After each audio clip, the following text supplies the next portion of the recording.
할렐루야. 아멘. 오늘 저는 여러분과 함께 거룩이라는 주제를 가지고 설교를 하고자 합니다. 사실 거룩이라는 주제는 오늘날 교회에서 거의 설교가 되지 않고 있는 주제 중에 하나입니다. 거룩하면 좀 어떻게 생각이 되세요, 여러분들? 구약에서 나와 있는 좀 고리타분한 그런 소리처럼 들리는 경우가 참 많이 있습니다. 하지만 우리가 잘 생각해 보면은 거룩이야말로 우리 하나님께서 우리에게 원하시는 삶의 스타일, 또 신앙의 스타일, 그 중에서도 가장 기반을 이루고 있는 것이 바로 거룩이라고 할 수가 있겠습니다. 이런 말이 있습니다. 좋은 것은 위대한 것의 적이다. Good is the enemy of great. 좋은 것은 위대한 것의 적이다. 왜냐하면 좋은 것만 추구하면서 살아가는 사람은 평생 가도 위대한 일을 결코 성취할 수 없기 때문에 좋은 것은 위대한 것의 적이다라고 말을 하는 것입니다. 우리 오늘날 주변을 살펴보면은 우리 주변에는 좋은 사람들이 너무 많습니다. 좋은 교회도 굉장히 많아요. 우리 교회도 좋은 교회죠. 좋은 교회가 많습니다. 또 좋은 신앙도 많습니다. 그런데 안타깝게도 위대한 교회, 위대한 신앙, 위대한 사람은 찾아보기가 힘든 것입니다. 그럼 왜 그럴까요? 많은 사람들과 많은 교회는 그저 좋은 사람, 좋은 교회가 되는 것을 목표로 하기 때문에 결코 위대한 교회와 위대한 신앙과 위대한 인간이 되지를 못하는 것입니다. 위대한 것과 좋은 것을 구분하는 결정적인 요소는 목표와 열정이라고 하겠습니다. 우리가 무슨 위대한 일을 하고 싶다라고 한다면은 첫째는 위대한 목표가 있어야 할 것입니다. 하지만 그 목표보다도 더 중요한 것은 그 목표를 추구하는 위대한 열정이 있어야 할 줄로 믿습니다. 오늘날 우리 주변에는 정말로 열정을 가진 사람들이 참으로 많습니다. 제가 어제 우리 교회에서 선교 후원 콘서트를 했잖아요. 저는 깜짝 놀랐습니다. 우리 뉴욕 감독의 수준이 이 정도인가. 너무 잘해가지고 어제 저렇게 큰 기대를 하지 않았어요. 신문 광고 낸 것도 아니고 외부에서 음악인들 초청해서 하자고 그런 것을 그냥 우리 내부에서 하자라고 조용하게 하려고 어저께 했었는데 저는 정말 깜짝 놀랐어요. 너무 잘하시고 너무 열정적이고 해서 참 뉴욕 감독에 감사하게 제가 어제 생각했습니다. 그런 열정들이 많다라는 겁니다. 우리 교회만 보더라도 열정이 많은 사람들이 참 많이 있습니다. 제가 청년의 시절에는 의지의 한국인이라는 말이 아주 유행을 했습니다. 의지의 한국인. 웃는 분도 계시는데 의지의 한국이라는 말이 많았어요. 열심히 삶을 살아가는 사람을 우리는 의지의 한국인이라고 불렀던 것입니다. 그런데 제가 미국에 한번 와서 보니까 미국에서 살고 있는 한국인 치고 의지의 한국인이 아닌 사람이 없어요. 모두 다 초인적인 열심으로 이 땅을 살아가는 것입니다. 모두가 열심을 가지고 살아가는 것입니다. 그런데 문제는 우리의 열심과 열정이 무엇을 향한 열정인가, 무엇을 위한 열심인가라는 것이 문제가 되는 것입니다. 제가 말씀드리고자 하는 것은 열심히 있고 없고가 문제가 아니라, 열심히 또 많고 적고가 문제가 아니라, 우리가 그 어떤 열심을 가지고 있다고 할지라도 그 열심이 무엇을 위한 열심인가, 무엇을 향한 열심인가, 그것을 여러분들에게 묻고 싶은 것입니다. 여러분들은 어떤 열심을 지금 가지고 계십니까? 무엇을 향한 열심을 가지고 계십니까? 우리는 우리의 비즈니스를 향한 열정을 가질 수도 있을 것이고, 우리의 자녀 교육을 향한 열심을 가질 수도 있을 것이고, 나의 명예를 향한 열심을 가질 수도 있을 것입니다. 그럼 과연 그것들이 성경적인가라는 것들을 한번 살펴보자라는 것입니다. 350년경에 율리우스라는 아주 유명한 기독인이 있었습니다. 그분은 아주 고결한 신앙생활을 했기 때문에 많은 사람들이 그를 성자라고 추앙을 했습니다. 근데 이 율리우스가 하루는 이제 이 잠을 자는데 꿈속에서 천사가 찾아온 거예요, 실제로. 네. 그래서 그 천사가, 율리우스야, 너가 그 열정의 사람인데 내 그 열정을 내가 좀 보고 싶구나. 그래서 율리우스가 생각하기를, 야, 하나님도 내 열정을 인정하시는구나. 가슴이 좀 뿌듯했습니다. 그래서 그 말을 듣자마자 자기 가슴 문을 탁 열어가지고 열심 덩어리를 꺼내서, 꿈이니까 이런 게 가능하죠, 이제. 열심 덩어리를 꺼내가지고 그 천사에게 줬어요. 그래서 그 천사가 그 열심 덩어리를 딱 봤더니 저울 위에다가 올려놓더라는 것입니다. 그 열심 덩어리를 저울 위에 올려놓고 무게를 재보니까 100파운드가 나가는 거예요. 그래서 율리우스가 굉장히 가슴이 더 뿌듯했습니다. 그러면 그렇지. 100파운드까지 나가는 나의 열정. 네? 그렇게 좋은 생각을 하고 있었던 거예요. 그런데 그 천사가 저울에서 그 열정 덩어리를 딱 끄집어내더니 뜨거운 물에다가 그것을 집어넣는 것이었습니다. 그리고 그 뜨거운 물 속에서 그 덩어리가 다 용해가 되니까, 풀어지니까 그 성분들이 조사가 되었던 것입니다. 천사가 말하기를 너의 그 100파운드가 되는 열정 덩어리를 이 따뜻한 물에 넣어가지고 풀어보니까 성분이 나오는데 100파운드 중에서 30파운드는 너의 야망의 열정이고 또 30%는 30파운드는 너의 자랑의 열정이고 나머지 35파운드는 너의 명예심을 향한 열정이구나. 그리고 그 나머지 얼마 남았습니까? 5%, 5파운드. 이 5파운드만 그리스도를 향한 열정이구나 라고 말하더랍니다. 그 말 듣고 평상시 성자라고 추앙을 받았던 율리우스가 너무도 부끄러워가지고 고개를 들지 못하고 엉엉 울었다라는 그런 실화가 있습니다. 여러분, 다시 한번 말하지만 우리가 열정을 가지고 있느냐, 열정을 가지고 있지 않느냐, 열정이 많냐, 열정이 적냐, 저 사람의 패션이 있느냐, 패션이 없느냐, 그게 문제가 아니라는 것입니다. 우리가 얼마만큼의 열정을 가지고 있다고 할지라도 그 열정이 그리스도를 향한 열정인가, 또 하나님께서 원하시는 열정인가 라는 것을 살펴보는 것이야말로 참으로 중요하다라는 것입니다. 성경을 읽어보면은 우리 예수님은 대체적으로 부드럽고 온화하고 사랑이 많으시고 겸손하신 분으로 묘사가 되고 있습니다. 그런데 성경에서 딱 한 군데에서만 우리 예수님은 그 겸손과 온화의 모습을 잃어버리시고 굉장한 열정으로 드러나는 모습을 보이시고 계십니다. 그 한 장면은 어느 장면입니까? 우리 예수님께서 유월절날 성전에 갔을 때, 그 성전이 장사꾼들에 의해서 완전히 지배가 되고 있었을 때, 성전의 거룩이 파괴되고 있었을 때 우리 예수님께서는 참지 못하시고 노끈으로 찻집을 만드신 다음에 그 찻집을 휘두르시면서 그곳에서 팔리고 있는 양들과 소를 다 몰아내시고 또 그곳에서 돈을 바꾸고 있는 그 행상들의 테이블을 다 뒤집어 엎는 그런 놀라운 열정을 보이신 것입니다. 성경을 읽어보면 그 구절에서 많은 제자들은 평상시에는 그렇게 온화하시고 항상 용서하시고 그렇게 부드럽고 젠틀했던 그 예수님이 갑자기 돌변하셔가지고 노끈을 들이시고 펄펄 끓는 그 열정으로 행하시는 모습을 보고 의아하게 생각했다라고 성경은 증언하는 것입니다. 여기서 우리가 한번 생각해야 할 것은 거기 그 구절에서 요한복음에서 예수님의 열심이라는 단어가 나오는데 그 열심이라는 그 언어는 헬라어 언어는 제이로스라는 겁니다. 제이로스. 그 제이로스라는 게 무엇인가? 제이로스는 쉽게 말하면은 여러분들이 커피를 마시기 위해서 주전자 위에다가 주전자를 이제 그 불 위에 올려놓지 않습니까? 그러면은 물이 100도, 200도, 300도 올라가면서 그 안에서 푹 끓지 않습니까? 그 물이 푹 끓지 않습니까? 그때 그 뿜어져 나오는 열기가 바로 제이로스입니다. 제이로스. 근데 우리 예수님께서는 성전의 거룩이 파괴되는 것을 보고 거기에서 제이로스를 느끼시면서 열정을 보이셨다고 성경은 말하고 있는 것입니다.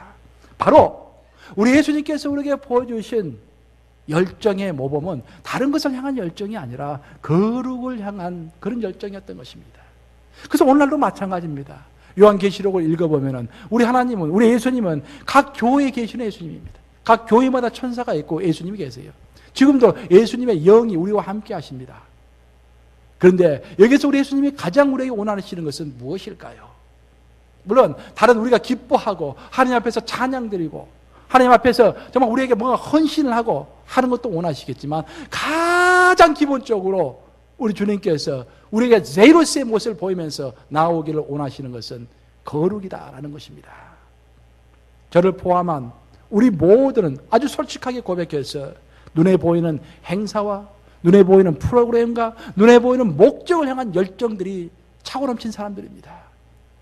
저 또한 뒤로 물러서라면 정말로 누가 너무도 서운할 정도로 강열정이라는 말을 듣고 한때는 살았습니다. 강열정이라는 말을 듣고. 근데 그 열정이 무엇을 향한 열정이냐라는 것입니다. 좀 더 고상하게 이야기해서, 좀 더 영적으로 이야기해서, 또한 우리는 제자 훈련에 관한 열정이 있습니다. 훈련에 관한 열정. 또 우리는 선교에 관한 열정이 있습니다. 그렇죠? 선교에 관한 열정. 하지만 우리 예수님이 모범으로 보여주신 열정은 제자 훈련도 아니고 선교도 아니고 무슨 프로젝트도 아니고 무슨 프로그램도 아니고 오직 무엇을 향한 열정이다? 거룩을 향한 열정이었던 것입니다. 여러분, 사실 거룩이 말이 쉽지 거룩을 지켜가는 것만큼 어려운 것이 없습니다. 왜냐하면 우리는 이 땅에서 발을 딛고 살아가야 하는 사람이기 때문에 동시에 발을 딛고 살아가는 동시에 이 세상과는 구별되면서 살아가야 하는 사람들이기 때문에 세상과 뗄래야 뗄 수 없는 관계 가운데서 그쪽에서 비즈니스도 하고 인간관계도 맺으면서 살아가는 사람들이기 때문에 거룩을 지키기가 힘든 것입니다. 오늘 여기서 거룩을 지켰다 할지라도 세상으로 나가면 다시 속세, 세속적인 그런 가운데서 나의 거룩을 지키기가 힘들어지는 것입니다.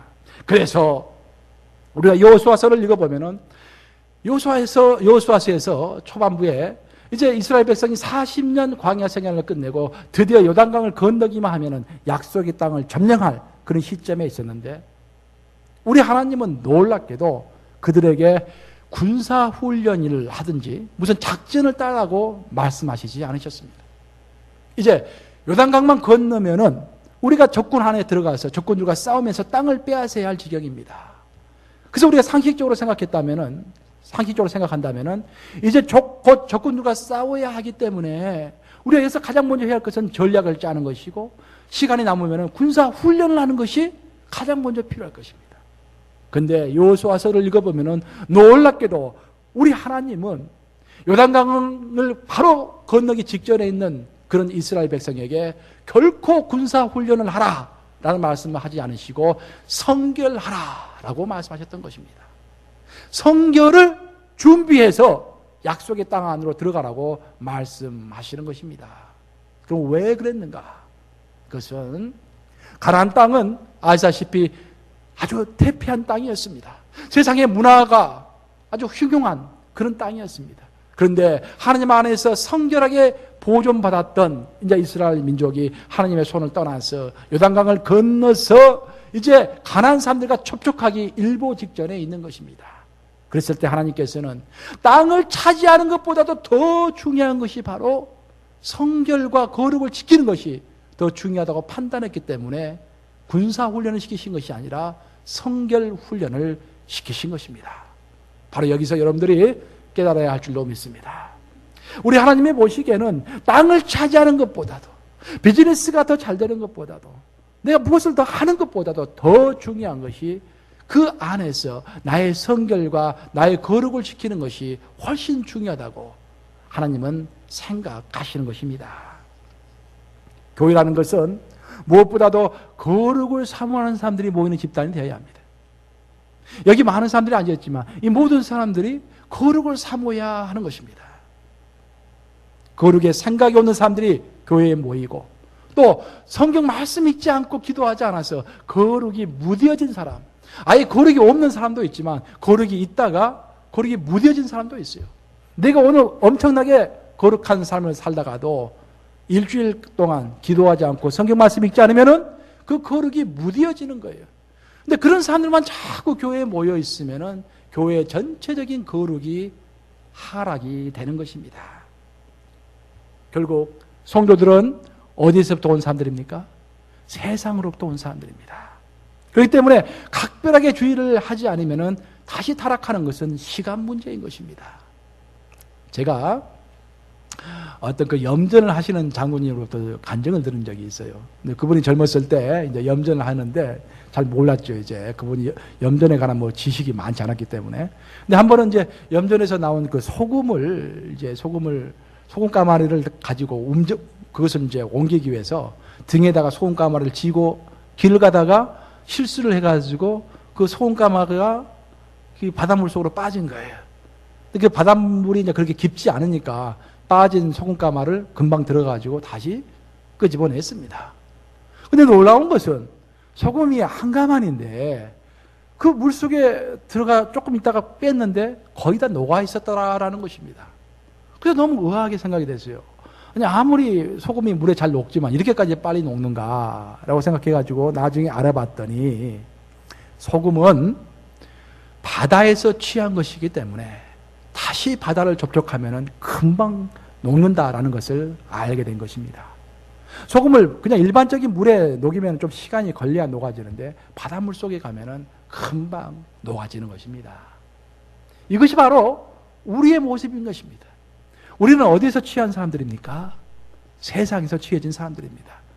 그래서 이렇게 세상과 구별됐을 때는 이렇게 거룩하다가도 세상과 조금만 섞이면은 금방 우리가 타락하고 우리의 모습을 잃게 되는 것입니다.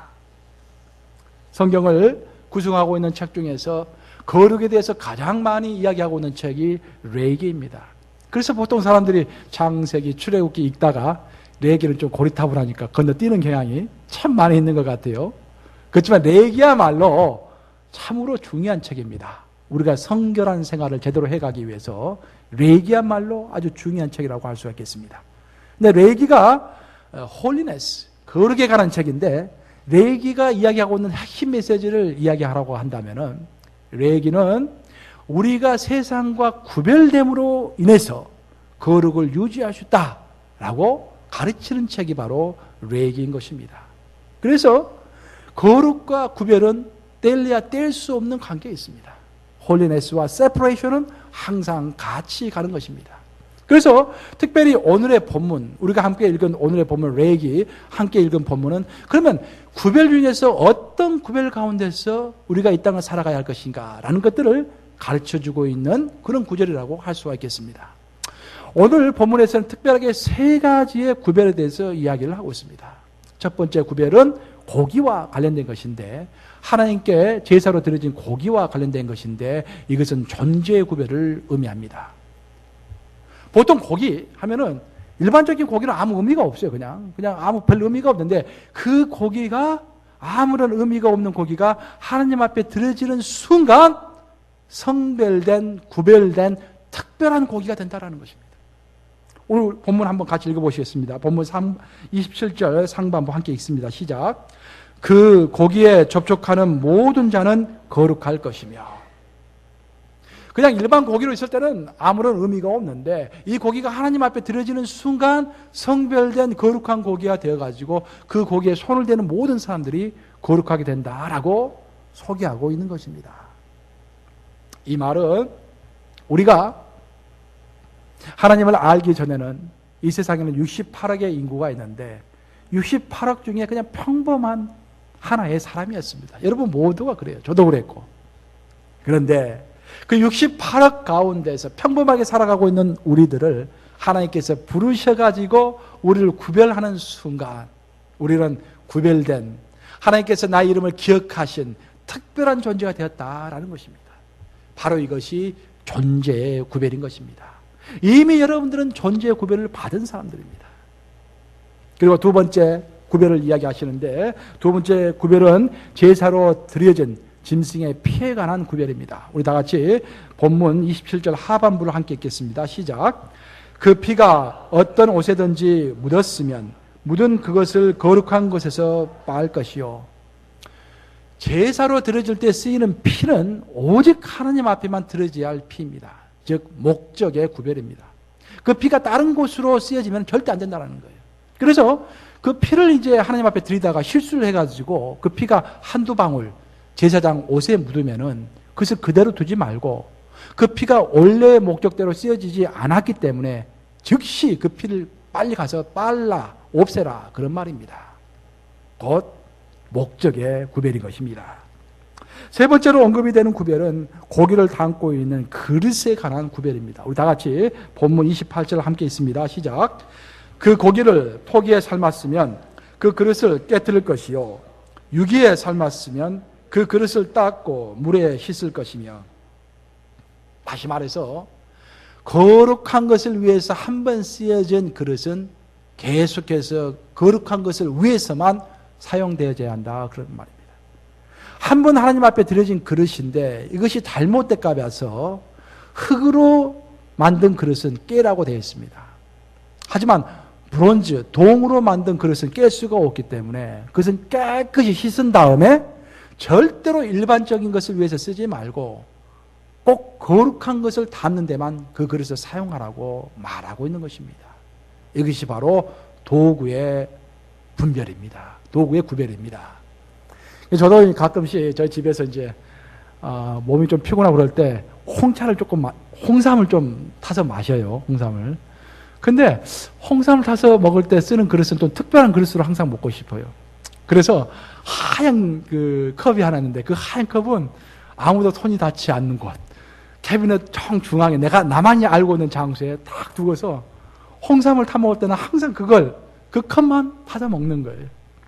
근데 또 이빨을 닦을 때 물을 헹구는 그릇이 또 따로 있어요. 그 컵이.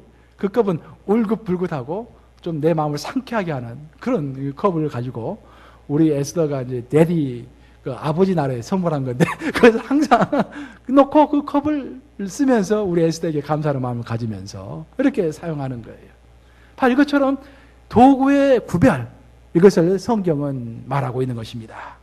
이처럼 오늘 본문에 나오는 존재의 구별, 목적의 구별, 도구의 구별은 바로 21세기를 살아가는 우리들에게 그대로 필요한 구별인 것을 믿으시기 바랍니다. 우선 우리는 존재의 구별을 이미 이룬 사람들입니다. 여러분들은 이미 존재의 구별을 이룬 사람들이에요.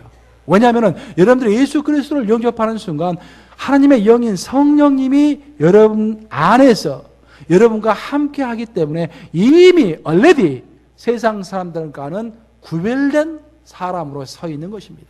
그래서 이미 존재의 구별을 이룬 사람들이에요. 하지만 여러분들은 목적의 구별을 선언한 사람들입니다. 그게 무슨 말인가? 우리가 예수 그리스도를 영접한 순간 이제부터 내 인생의 목적이 옛날처럼 나를 위한 또 나만을 위한 나를 향한 그런 목적이 아니라 이제 하나님과 하나님의 영광을 위한 목적으로 내 삶의 목적이 바뀐 거예요. 그리고 여러분들은 세례를 받을 때 내 삶의 목적이 바뀌었습니다 라고 삶의 목적이 바뀐 것을 선언한 사람들입니다.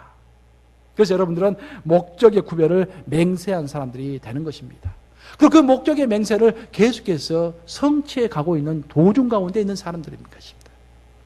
그리고 마지막, 여러분들은 도구의 구별을 보여주고 있는 사람들입니다. 이 말은 무슨 말인가? 여러분들은 예수 그리스도를 영접하는 그 순간부터 여러분들이 가지고 있는 지식과 여러분들이 가지고 있는 돈과 여러분이 가지고 있는 모든 인간관계와 여러분이 가지고 있는 그 모든 것을 이제는 convert, 돌려서 옛날은 나의 유익과 나의 목적을 위해서 사용했던 것을 이제 그리스도를 위해서 사용하고자 맹세하고 그것을 실제로 실생활에서 실행하고 있는 사람들인 것입니다. 그래서 여러분들의 의무 중에 하나는 그 도구의 구별을 일상생활에서 실천함으로 인해서 모든 사람들이 저들이 바로 그리스도의 제자들이구나 라고 보여주는 것이, 그것이 바로 빛과 소금의 삶을 살아가는 것입니다. 여러분, 지금 우리는 존재의 구별, 목적의 구별, 도구의 구별을 이야기했는데 여러분들은 그런 구별의 삶을 지금 살아가고 계십니까? 이미 존재의 구별은 여러분들 다 이룬 사람들이에요. 하지만 그 존재의 구별을 계속해서 유지해가고 그것을 사탄 마귀에게 빼앗기지 않도록 조심하면서 살아가고 계십니까? 또 여러분은 이미 목적의 구별을 맹세한 사람들입니다. 여러분들이 세례받을 때 맹세했던 것처럼 여러분의 삶의 목적은 먹든지 마시든지 무엇을 하든지 주의 영광을 위하여 하고 있습니까? 아니면은 주의 영광을 생각나지 않고 빨리 먹고 싶고 내가 하고 싶은 대로 하고 싶고 그렇게 살고 있습니까? 또한 여러분들은 도구의 구별을 보여줘야 하는 사람들입니다. 근데 여러분의 본분을 혹시나